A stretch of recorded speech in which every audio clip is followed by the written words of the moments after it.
Sebab orang macam kau.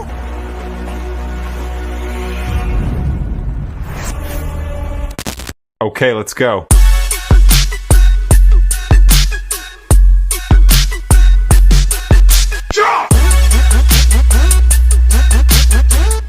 Halo bro, kembali lagi bersama gue di Jambu Film. Gimana kabar kalian? Kali ini gue akan mengalur cerita sekaligus membahas film action yang berjudul Sheriff 2024. Film ini milik tetangga kita yaitu Malaysia yang masih anget-angetnya kayak gorengan baru digoreng. Penasaran? Oke, daripada kelamaan dan keburu bang. Buruan bang, intro mulu kelamaan. Ya udahlah, langsung aja kita mulai alur ceritanya. Oh iya, kalau kalian suka dengan channel ini jangan lupa subscribe ya, biar nggak ketinggalan video menarik lainnya.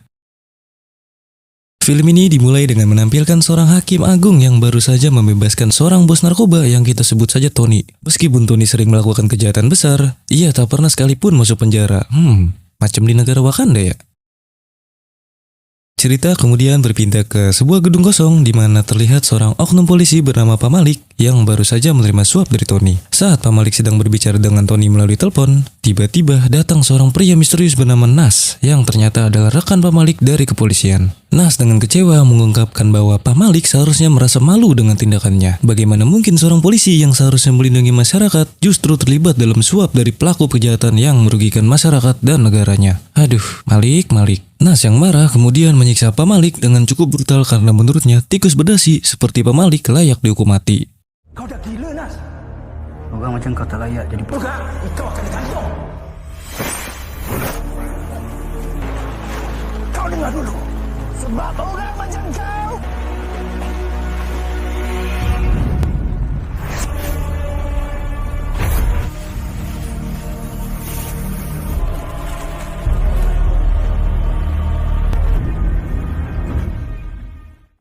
Keesokan harinya, polisi dikejutkan dengan penemuan mayat Pak Malik. Hanya Nas yang tampak tenang karena kita tahu bahwa dialah pelakunya. Dan film pun baru dimulai. Singkat cerita, kantor polisi sedang sibuk mencari pelaku pembunuhan Pak Malik. Bahkan, semua oknum polisi yang bekerja sama dengan Tony juga bernasib sama. Dan pelaku pembunuhan tersebut dijuluki The Mad Killer. Di waktu yang sama, sekelompok polisi pusat mendatangi kantor polisi cabang yang dipimpin oleh seorang pria bernama Sheriff. Kedatangan mereka membuat Inspektur Amir terkejut. Sheriff kemudian bertanya tentang kinerja Amir dalam kasus judi online. Dengan bangga, Amir mengatakan bahwa ia telah menangkap beberapa bandar judi online. Namun, tiba-tiba Sheriff mengeluarkan bukti bahwa Amir telah disuap oleh bandar judi yang sebenarnya. Karena ketakutan, Amir mencoba melarikan diri, tetapi upayanya sia-sia karena setir mobilnya sudah dilepas oleh Sheriff. Sehingga Amir pun tertangkap. Bini kan? Confirm minta cerai. Confirm cerai. Atau bos makan rasuah.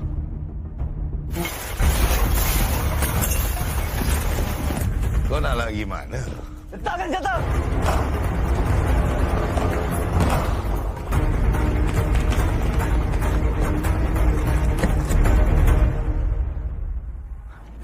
Tuan, Ya, saya. tolonglah Tuan.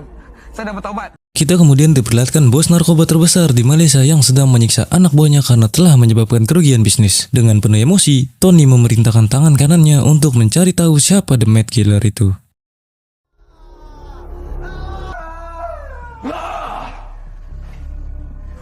Aku nak kau dengan budak-budak semua 24/7. Okey. Cerita beralih kembali ke Sheriff yang baru saja menutup kasus suap menyuap. Kita juga diajak melihat masa lalunya di mana ternyata ayah Sheriff adalah seorang oknum polisi yang membawa kabur uang haram. Tiba-tiba, komandan polisi datang dan meminta Sheriff untuk memecahkan kasus rumit sepanjang masa yaitu menangkap The Mad Killer. Di sisi lain, Nas didatangi arwah seorang wanita yang bertanya apakah tindakan Nas benar. Nas pun bertanya kepada kakaknya mengenai perlakuan The Mad Killer kepada para oknum polisi. Namun, Aisyah mengatakan bahwa semua itu salah karena negara ini punya hukum yang harus dipatuhi. Dan seharusnya oknum polisi ditahan di dalam penjara lengkap dengan TV, AC, dan kasur yang empuk. Mirip di negara Wakanda ya. Kau rasa apa yang kau buat ni betul ke Nas? Kau buat ni takkan dapat ubah apa-apa pun. Itu bunuh, Nas. Salah tetap salah. Negara kan bukannya membunuh. Habis tu Tony dengan budak-budak dia keluar masuk mahkamah. Kau tu polis. Sementara itu, tangan kanan Tony yang bernama Kapak memerintahkan anak buahnya untuk mencari keberadaan The Mad Killer. Namun, saat Kapak sedang bersantai, tiba-tiba The Mad Killer muncul dan langsung memerintahkan Kapak untuk mendatangi sebuah gedung kosong. Di sana, Kapak dipaksa dan diinterogasi mengenai lokasi markas Tony. Aku dah cakap aku tak tahu. Kau jangan kencang aku, boleh tak? Keesokan harinya, ditemukan sebuah mayat yang ternyata adalah Kapak. Tempat itu juga, Nas yang adalah Mad Killer sudah berada di sana. Singkat cerita, kantor polisi dikejutkan oleh sebuah surat yang memberikan informasi lokasi persembunyian Tony. Mereka segera menyusun strategi dan merencanakan operasi penangkapan besar-besaran. Rencana awalnya adalah masuk melalui pintu belakang dan menangkap Tony. Nas membayangkan Tony berhasil dihabisi dengan brutal, tetapi itu hanyalah imajinasinya. Operasi yang sebenarnya belum dimulai. Tuan. Okey, ni pintu depan. Kita akan masuk ikut pintu belakang. Hanya tembak suspek yang bersenjata. Syam, kita akan jaga area depan. Lepas korang secure area tengah. But please be careful. Dia mesti ada pengawal.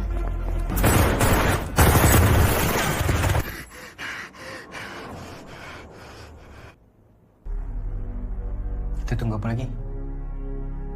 Sheriff tiba-tiba hadir dan menahan semua orang. Dia berkata bahwa The Mad Killer ada di antara mereka dan hari ini akan dilakukan interogasi mendadak. Sheriff mencurigai bahwa seorang di antara mereka adalah koruptor atau terlibat dalam kejahatan. Satu persatu, anggota polisi ditanyai tentang apa yang mereka lakukan sebelum Pak Malik dibunuh. Sebagian besar dari mereka lupa, tetapi Nas mengingat dengan sangat detail yang justru menimbulkan kecurigaan. Biasanya pelaku pembunuhan sudah menyiapkan alibi yang sempurna. Yo, saya lupa. Ada masalah ke? Ada saksi? Ada. Isteri saya. Kau cakap aku bintang wayang? Siapa hero? Hassan Muttalib. Filem berapa lama? Kenapa lah? Sekolah. Ya. Tak ada masalah apa. Setelah interogasi selesai, mereka langsung bergerak menuju markas Tony untuk melakukan penggerebekan. Ketika mereka tiba di tempat yang sepi dan sunyi, ternyata Tony sudah melarikan diri. Saat mereka hendak mengecek suara mencurigakan, ternyata itu hanya sheriff yang mencoba mengikuti operasi karena penasaran. Di sisi lain, benar saja, Tony sudah memindahkan pabrik narkobanya sebelum polisi tiba. Relax. Relax. Kau buat apa kat sini? Follow korang semua dari belakang. Tak pasal eh? Kau tak patut ganggu operasi narkotik. Operasi ini penting.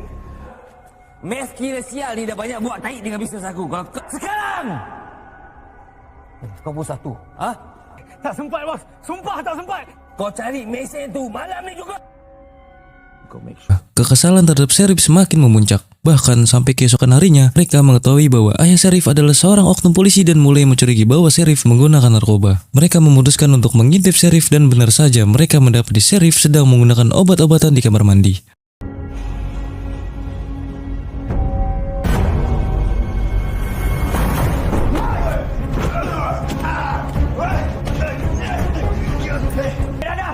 Polis integriti korang! Ia dibawa ke sebuah ruangan dan diinterogasi oleh Nas yang penuh emosi. Kecurigaan Sheriff semakin kuat karena Nas tampak terlalu bersemangat dalam mencoba membuktikan bahwa Sheriff bersalah. Namun, ketika komandan kepolisian datang dan menjelaskan bahwa obat yang dikonsumsi Sheriff hanya obat migrain, kecurigaan sedikit mereda. Meski begitu, Sheriff tetap yakin bahwa ada yang tidak beres. Sheriff mulai mempertanyakan apakah tindakan Nas yang mungkin telah melanggar etika kepolisian merupakan langkah untuk membunuh orang-orang berpengaruh di Malaysia. Lepaskan. Ubat migraine. Apa benda yang kau main? Sabar semua. Jangan buat rusuhan di kat sini. Sabar. Saya minta kalau boleh semua keluar sekejap daripada bilik ini. Sebab perbincangan yang perlu dilaksanakan. Rasuah. Buruk sekali. Polis bunuh orang. Tak ada bukti tuduhan kau tu. Ni Malaysia, Nas. Sementara itu, di rumah, Nas ditanyai oleh kakaknya tentang isu bahwa dirinya adalah The Mad Killer. Tetapi Nas yang kesal memilih pergi sembari merokok di teras. Nas kemudian menemui seorang informan yang merupakan anak buah Kapak. Diketahui bahwa informan ini mengkhianati Tony karena ia adalah adik dari seorang perempuan yang disiksa, diperkosa, dan dibunuh oleh Tony. Perempuan itu juga adalah pacar Nas. Nas meminta informan tersebut untuk mengeksekusi target berikutnya karena identitas The Mad Killer sedang terancam. Aku dah tak boleh belah dah, Nas. Kau kenapa? Mana pergi perjuangan kau? Lepas baca, bakar.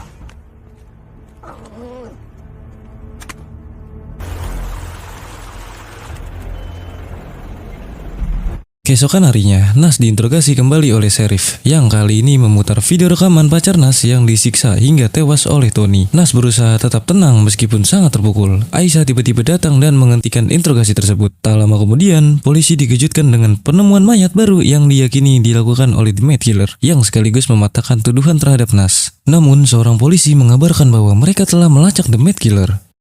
Luka masih fresh. Di mana? Pak office kan?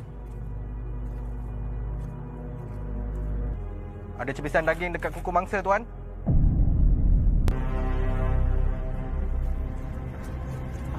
Keluar jalan Maluri. Mereka semua segera bergegas ke lokasi dan ternyata The Mad Killer palsu ini adalah informan yang Nas temui sebelumnya. Aksi kejar-kejaran pun terjadi dan Sheriff terpaksa menabrakkan mobilnya ke pelaku hingga berhasil menangkapnya. Sheriff tetap merasa bahwa pelaku yang ditangkap bukanlah The Mad Killer yang sebenarnya dan meminta Nas untuk menginterogasinya. Di ruang interogasi, Nas memberi syarat kepada informan untuk tetap diam. Namun situasi memanas dan saat informan mencoba melarikan diri, Asep menembaknya hingga tewas. Kenapa awak bertindak di luar kawalan apabila pihak polis cuba menahan awak?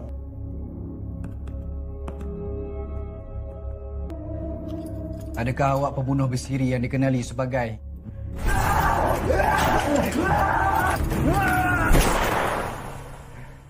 Di sisi lain, Tony merencanakan untuk membuat anak-anak hasil penculikannya menjadi pecandu narkoba dan memaksa mereka untuk mengedarkannya dengan tujuan agar The Mad Killer berhenti karena tidak akan sanggup membunuh anak-anak.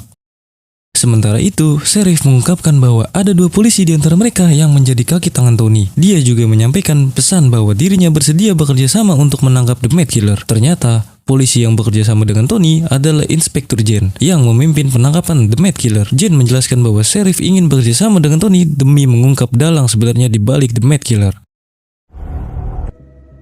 Nak jumpa aku buat apa? Dia nak kerja sama dengan kau. Kau cerita sikit pasal Sheriff ni.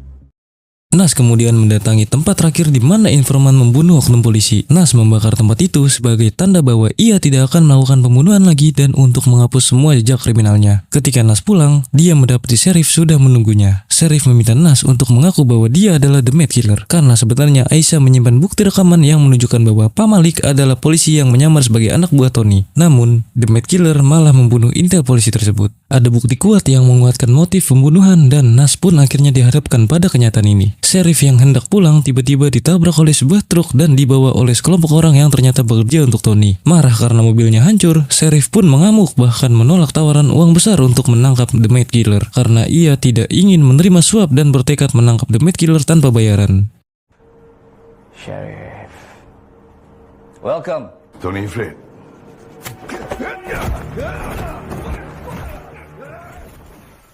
Buka sampai langgar kita ku. My bad. Sensation. Wow. Ui. Hai. Aku tak pakai rasuah.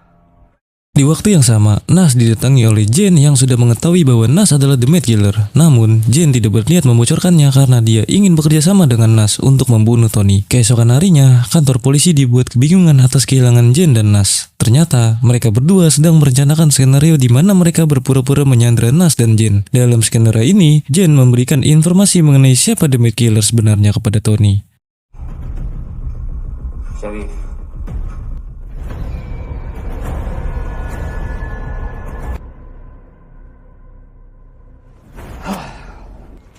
Cik, are you sure dia bukan mass killer? Persen. Aisyah, kakak Nas, akhirnya dipaksa untuk menyerahkan dirinya jika tidak, Nas dan Jen akan dibunuh. Aisyah pun mendatangi lokasi yang telah disepakati dan dibawa ke markas Tony. Sementara polisi lainnya bersiap untuk melakukan penyergapan. Ketika polisi masuk ke dalam bus dan mengira Jen berada di sana, mereka justru menemukan kejutan lain. Saat Aisyah hampir dibunuh, polisi segera menyergap karena ternyata Aisyah telah menelan alat pelacak. Pertempuran sengit pun terjadi. Allahu Akbar. Dia cakap aku nak bunuh kau. Aku tak nak bunuh kau. Aku nak kau jadi hamba nafsu aku. Mainan. Kau telan saya ke tu.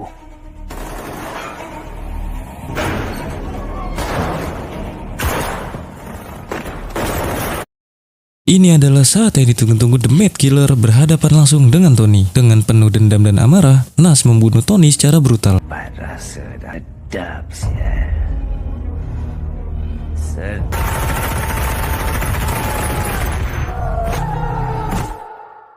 Sementara itu, terjadi kejar-kejaran antara Jane dan Aisyah, di mana Jane berniat membunuh Aisyah dan Nas untuk menutupi keterlibatannya. Namun, Nas tiba-tiba muncul dengan senjata mengarah ke kepala Jane. Nas awalnya berniat menghabisi Jane karena dia adalah polisi yang bekerjasama dengan Tony. Namun, Aisyah yang mengetahui bahwa adiknya adalah The Mad Killer berusaha menghentikannya dan malah menembak mati Nas.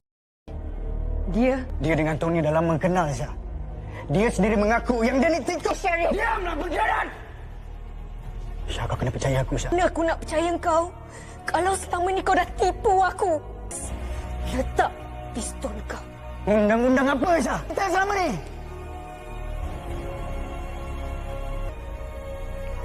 Negara ni kena ada orang macam aku, Syah.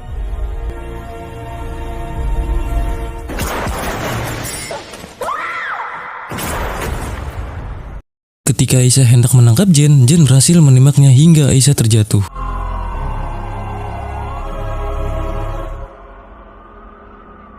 Anggota pasukan gerak gempur PDRM telah mengubangkan 4 anggota polis.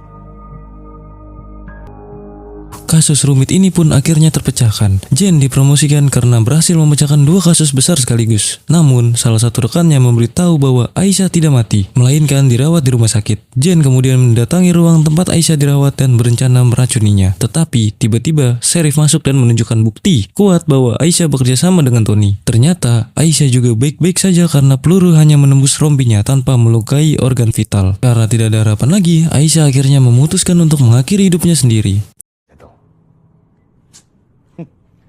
Apa kata kita tanya Syah? Mana nak tahu kot-kot dia boleh jadi saksi? Jangan percaya siapa-siapa, Syah. Aku.